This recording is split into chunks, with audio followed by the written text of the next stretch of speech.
हाय. आता आपण पाहूयात ॲडमिनचं अजून एक फीचर. तर हे ॲडमिन टीचरचं लॉगिन आहे. तर तुम्ही इकडे पाहू शकाल मॅनेज सेक्शन म्हणून एक ऑप्शन आहे. ह्याच्यावरती क्लिक केल्यानंतर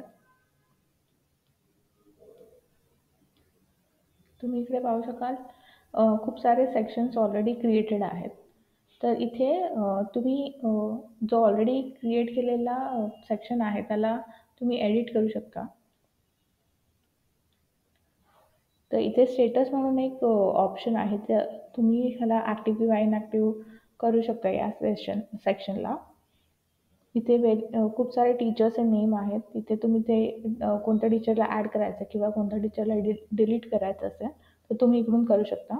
हे तुम्ही बघू शकाल टीचर 9 MGCV मी डिलीट करते. तर ते इथून डिलीट झालेलं आहे. आणि जर आपल्याला खूप नवीन टीचरला ॲड करायचं असेल तर इथे ॲड वन म्हणून ऑप्शन आहे, त्यातून आपण ॲड करू शकतो. तर मी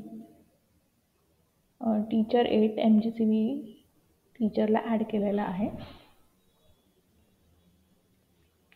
जर तुम्हाला नवीन सेक्शन क्रिएट करायचं असेल तर इथे ॲड सेक्शन्स म्हणून एक ऑप्शन आहे. त्यावर क्लिक केल्यानंतर तुम्ही इकडे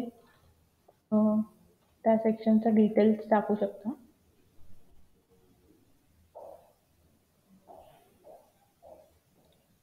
नंतर ग्रेड सिलेक्ट केल्यानंतर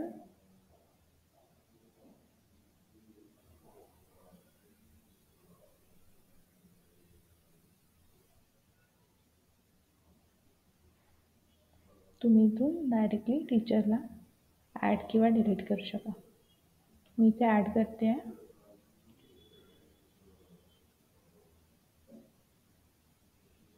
आणि सेव्ह.